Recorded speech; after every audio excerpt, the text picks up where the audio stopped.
얼마 전에 지인한테 야생초 한 뿌리를 받아가지고 집에서 키워보았습니다. 근데 요 놈은 지 시간에 물을 줘야 되고 햇빛도 조금 보여줘야 되고 꼭 그늘에 있어야 되고 사람의 손길이 가지 않으면 그냥 시들어서 보기 싫어집니다. 사람의 손길이 가지 않으면 커가지 않는 이는 야생초를 보면서 저는 우리 경남이 복지라는 이름으로 또 다른 기영사회를 만들어 간다는 염려를 우리 지사님께서는 해보신 적이 없으신지 한번 여쭤보고 싶었습니다.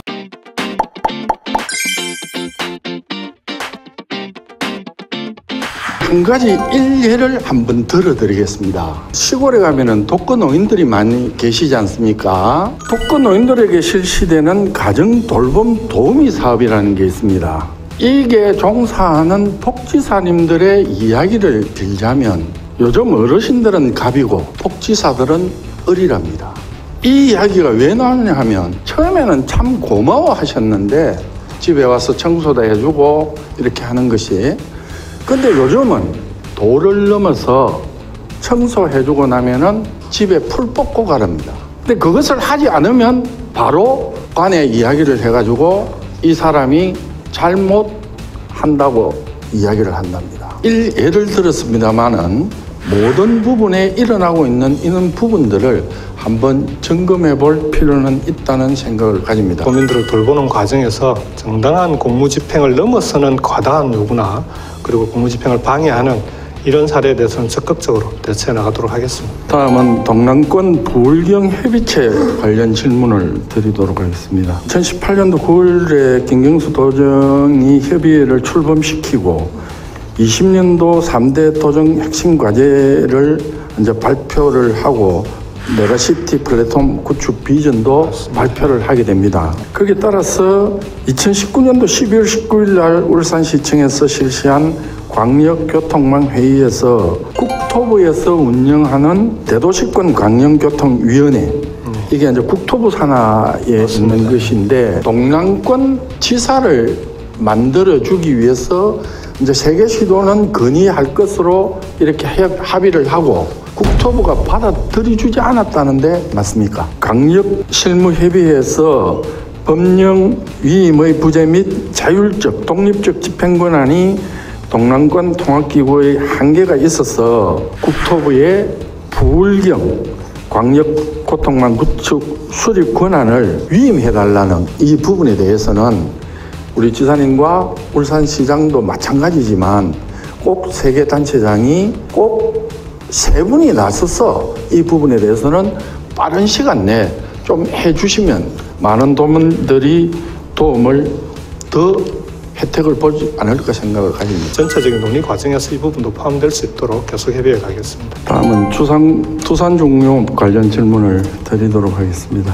지사님께서 투산중공업 사태 이후에 언제쯤 투산중공업을 방문하셨습니까? 투산은 경남에 소재한 기업입니다. 대통령의 원전 정책에 경남기업이 흥망기로에 섰다면 가장 빨리 투산을 방문해 위기 탈출의 방안 등 위로가 되었어야 할 것으로 생각합니다. 왜 우리 도지사는 투산중공업을 한 번도 방문하지 않느냐고 여쭈어봤습니다. 경제부지사가 몇 번 다녀온 것으로 알고 있다고 답을 하셨습니다. 조금 전에 제가 말씀드린 바와 같이 지사가 한번 얼굴을 내 보여주시는 것과 경제부지사가 나오시는 것과는 엄청난 차이를 가져온다는 생각을 저는 합니다.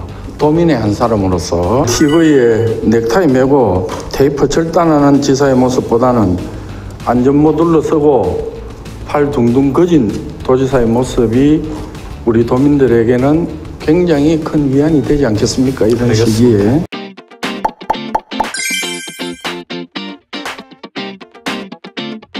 우리 경남교육청 예산 현황을 보면은 세입을 보면 중앙정부의 교부금, 도전입금, 자체 수입 등으로 나눠집니다. 그런데 자체 수입 약간을 빼고 나면은 거의 외부 의존입니다. 한마디로 말하면은 예산 확보에 큰 신경을 안 써도 된다. 다른 기관보다는 덜 써도 예산 확보에 힘이 안 든다. 이렇게 판단하고 있습니다. 근간에 들어서 경남교육청은 새로운 기관 설립을 많이 하고 있고 결국 그 기관이 설립되면은 연간 운영비 등 예산이 또 투자되게 되어 있습니다.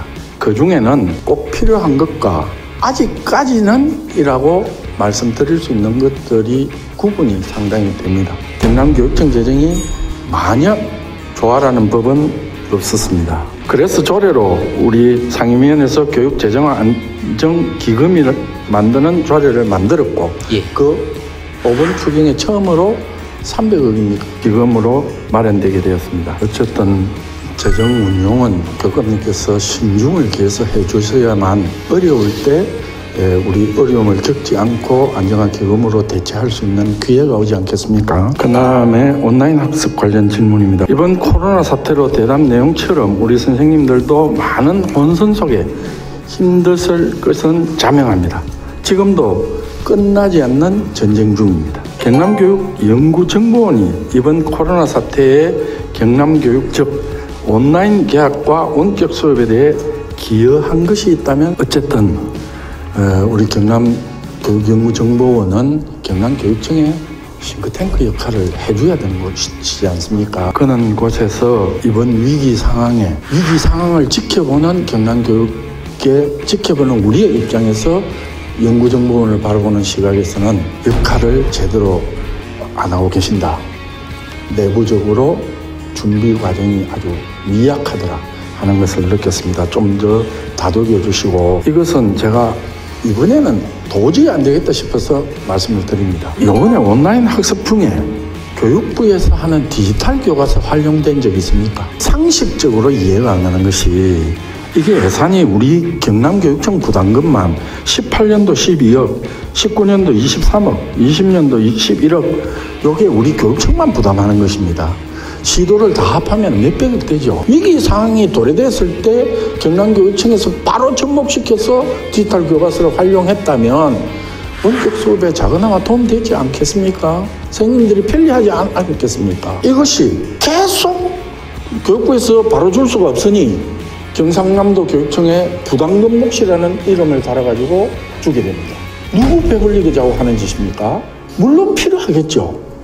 불필요하다고 말씀드리지는 않겠습니다.